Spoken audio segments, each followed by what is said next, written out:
आज के इस लीगल वीडियो के टॉपिक में हम भारतीय साक्ष्य अधिनियम 2023 के अंतर्गत आने वाले धाराएं धारा 1 से धारा 93 तक का संक्षिप्त अध्ययन करेंगे।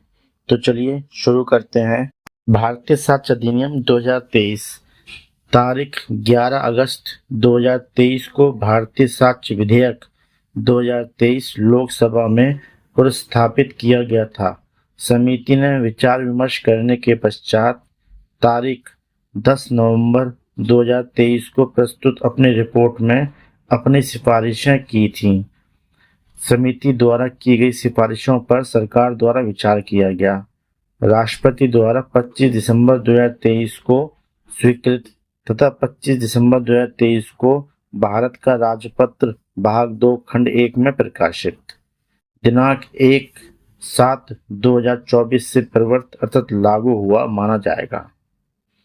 इसके अंतर्गत आने वाले भाग 1 के अंतर्गत अध्याय 1 में टॉपिक दिया है प्रारंभिक धारा शुरू होती है धारा 1 से। धारा 1 में बताया गया है संक्षिप्त नाम, लागू होना और प्रारंभ। धारा 2 के अंतर्गत परिभाषाएं बताई गई हैं।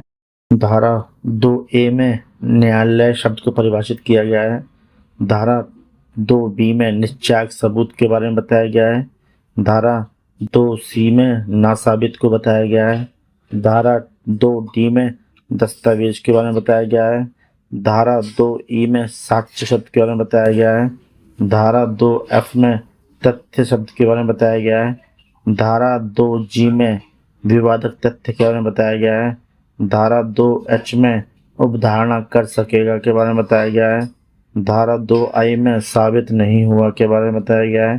धारा 2J साबित के बारे में बताया गया है। धारा 2K सुसंगत शब्द के बारे में बताया गया है। धारा 2L में उपधारणा करेगा शब्द के बारे में बताया गया है। अगला आता है भाग 2। भाग 2 के अंतर्गत आता है अध्याय 2। अध्याय 2 में जो टॉपिक दिया गया है वह है तथ्यों की सुसंगति। तथ्यों की सुसंगति धारा 3 से शुरू होता है। धारा 3 में बताया गया है विवादक तथ्यों और सुसंगत तथ्यों का साक्ष्य दिया जा सकेगा। अगला टॉपिक आता है वह है निकटता से संबंधित तथ्य है। यह धारा 4 से शुरू होता है। धारा 4 में बताया गया है एक ही समव्यवहार के भाग होने वाले तथ्यों की सुसंगति। धारा 5 में बताया गया है वे तथ्य जो विवादक तथ्यों या सुसंगत तथ्यों के प्रसंग, हेतु या परिणाम है। धारा 6 में बताया गया है हेतु, तैयारी और पूर्व का या पश्चात का आचरण। धारा 7 में बताया गया है विवादक तथ्य या सुसंगत तथ्यों के स्पष्टीकरण या पुनर्स्थापन के लिए आवश्यक तथ्य। धारा 8 में बताया गया है सामान्य परिकल्पना के बारे में षड्यंत्रकारी द्वारा कही गई या की गई बातें। धारा 9 में बताया गया है वे तथ्य जो अन्यथा सुसंगत नहीं है कब सुसंगत है। धारा 10 में बताया गया है रकम अवधारित करने के लिए न्यायालय को समर्थ करने की प्रवृत्ति रखने वाले तथ्य नुकसानी के लिए वादों में सुसंगत है। धारा 11 में बताया गया है जब अधिकार या रूढ़ि प्रश्नगत है तब सुसंगत तथ्य। धारा 12 में बताया गया है मन या शरीर की दशा या शारीरिक संवेदना का अस्तित्व दर्शित करने वाले तथ्य है। धारा 13 में बताया गया है कार्य आकस्मिक या शास्य था, इस प्रश्न पर प्रकाश डालने वाले तथ्य है। धारा 14 में बताया गया है कारोबार के अनुक्रम का अस्तित्व कब सुसंगत है। अगला जो टॉपिक आता है वह है स्वीकृतियां। यह धारा 15 से शुरू होता है। धारा 15 में बताया गया है स्वीकृति की परिभाषा।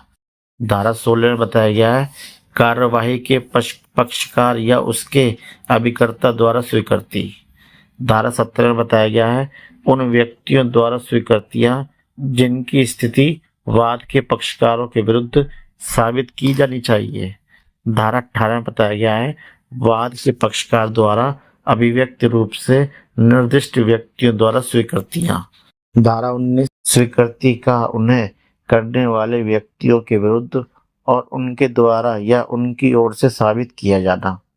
धारा 20 में बताया गया है दस्तावेजों की अंतर्वस्तु के बारे में मौखिक स्वीकृतियां कब सुसंगत होती हैं।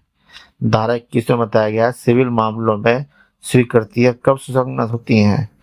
धारा 22 में बताया गया है उत्प्रेरणा, धमकी, प्रपीड़न या वचन द्वारा कराई गई संस्वीकृति दंडिक कार्रवाई में कब विसंगत होती है। धारा 23 में बताया गया है पुलिस अधिकारी से की गई संस्वीकृति।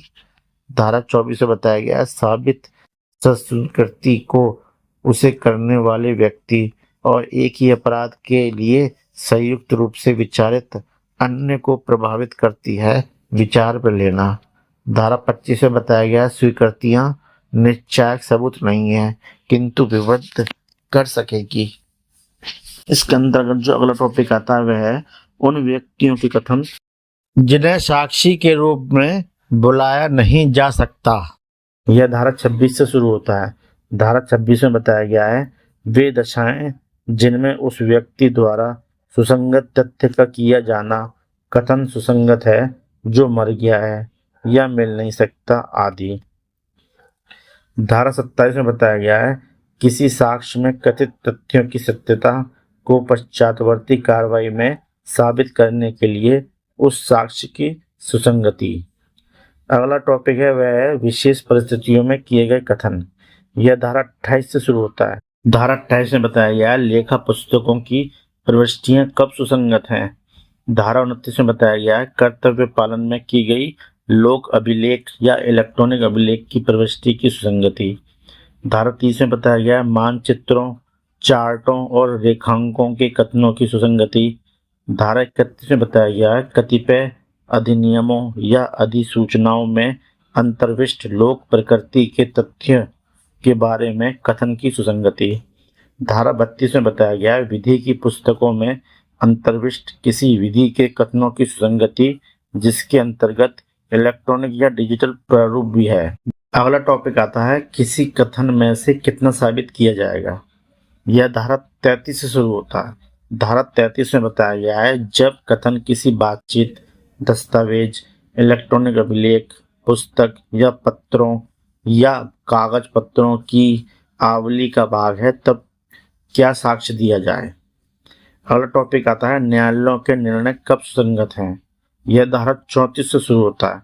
धारा 34 में बताया गया है द्वितीय वाद या विचारण के वर्जन के लिए पूर्व निर्णय सुसंगत हैं। धारा 35 में बताया गया है सन प्रमाण आदि विषयक अधिकारिता के कतिपय निर्णयों की सुसंगति। धारा 36 में बताया गया है धारा 35 में वर्णित से भिन्न निर्णयों, आदेशों या डिक्रियों की सुसंगति और उसका प्रभाव।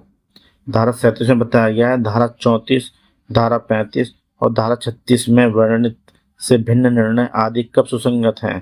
धारा 38 में बताया गया निर्णय अभिप्राप्त करने में कपट या साठगांठ का न्यायालय की अक्षमता साबित की जा सकेगी। अगला टॉपिक है वह है अन्य व्यक्तियों की राय कब सुसंगत होती हैं। यह धारा 39 से शुरू होता है। धारा 39 में बताया गया है विशेषज्ञों की राय। धारा 40 में बताया गया है विशेषज्ञों की रायों से संबंधित तथ्य।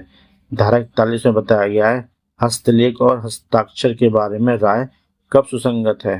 धारा 42 में बताया गया साधारण रूढ़ी या अधिकार के अस्तित्व के बारे में राय कब सुसंगत है। धारा 43 में बताया गया है प्रथाओं, सिद्धांतों आदि के बारे में राय कब सुसंगत है। धारा 44 में बताया गया है नातेदारी के बारे में राय कब सुसंगत है। धारा 45 में बताया गया है राय के आधार पर कब सुसंगत है। अगला टॉपिक है वह है शील कब सुसंगत है। यह धारा 46 से शुरू होता है। धारा 46 में बताया गया है सिविल मामलों में लांछित आचरण साबित करने वाला शील विसंगत है। धारा 47 में बताया गया है दंडिक मामलों में पूर्वतन अच्छा शील सुसंगत है। धारा 48 में बताया गया है कतिपय मामलों में शील या पूर्व लैंगिक अनुभव के साक्ष्य का सुसंगत न होना। धारा 49 में बताया गया है उत्तर में होने के सिवाय पूर्वतन बुरा शील सुसंगत नहीं है। धारा 50 में बताया गया है नुकसानी पर प्रभाव डालने वाला शील। अब अगला आता है भाग 3। भाग 3 के अंतर्गत जो टॉपिक दिया गया है वह है सबूत के विषय में। यह अध्याय 3 के अंतर्गत आता है। अध्याय 3 के अंतर्गत जो अगला टॉपिक है वह है तथ्य जिनका साबित किया जाना आवश्यक नहीं है। यह धारा 51 से शुरू होता है। धारा 51 में बताया गया है न्यायिक रूप से अवलोकनीय तथ्य साबित करना आवश्यक नहीं है। धारा 52 में बताया गया है वे तथ्य जिनका न्यायालय न्यायिक अवलोकन करेगा। धारा 53 में बताया गया है स्वीकृत तथ्यों को साबित करना आवश्यक नहीं है। अगला जो अध्याय आता है वह अध्याय है 4 में जो टॉपिक आता है वह टॉपिक है मौखिक साक्ष्य के विषय में। यह धारा 54 से शुरू होता है। धारा 54 में बताया गया है मौखिक साक्ष्य द्वारा तथ्यों का साबित किया जाना। धारा 55 में बताया गया है मौखिक साक्ष्य का प्रत्यक्ष होना। अगला जो अध्याय आता है वह अध्याय है 5। अध्याय 5 के अंतर्गत जो टॉपिक है वह है दस्तावेजी साक्ष्य के विषय में।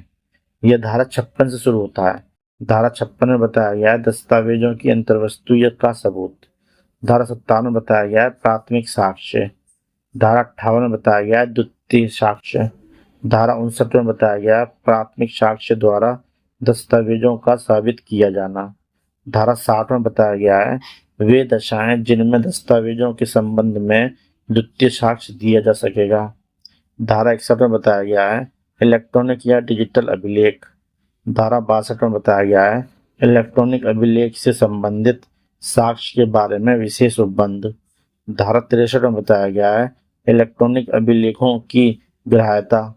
धारा 64 में बताया गया है प्रस्तुत करने की सूचना के बारे में नियम। धारा 65 में बताया गया है उस व्यक्ति के हस्ताक्षर या हस्तलेख का साबित किया जाना जिसके बारे में अभी कथित है कि उसने प्रस्तुत किए गए दस्तावेज को हस्ताक्षरित किया था या लिखा था। धारा 66 में बताया गया है इलेक्ट्रॉनिक हस्ताक्षर के बारे में सबूत। धारा 67 में बताया गया है ऐसे दस्तावेज के निष्पादन का साबित किया जाना जिसका अनुप्रमाणित होना विधि द्वारा अपेक्षित है। धारा 68 में बताया गया है जब किसी भी अनुप्रमाणक साक्षी का पता न चले तब सबूत। धारा 69 में बताया गया है अनुप्रमाणित दस्तावेज के पक्षकार द्वारा निष्पादन की स्वीकृति। धारा 70 में बताया गया है जब अनुप्रमाणक साक्षी निष्पादन से इनकार करता है तब सबूत।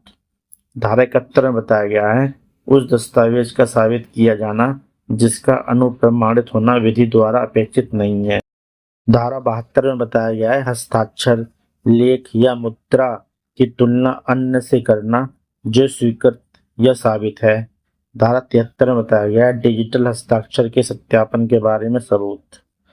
इसके अंतर्गत अगला टॉपिक आता है वह है लोक दस्तावेज। यह धारा 74 से शुरू होता है। धारा 74 में बताया गया है लोक और प्राइवेट दस्तावेज। धारा 75 में बताया गया है लोक दस्तावेजों की प्रमाणित प्रतियां। धारा 76 में बताया गया है प्रमाणित प्रतियों को प्रस्तुत करने के द्वारा दस्तावेजों का सबूत। धारा 77 में बताया गया है अन्य शासकीय दस्तावेजों का सबूत। अगला जो टॉपिक आता है वह दस्तावेजों के बारे में अवधारणा है।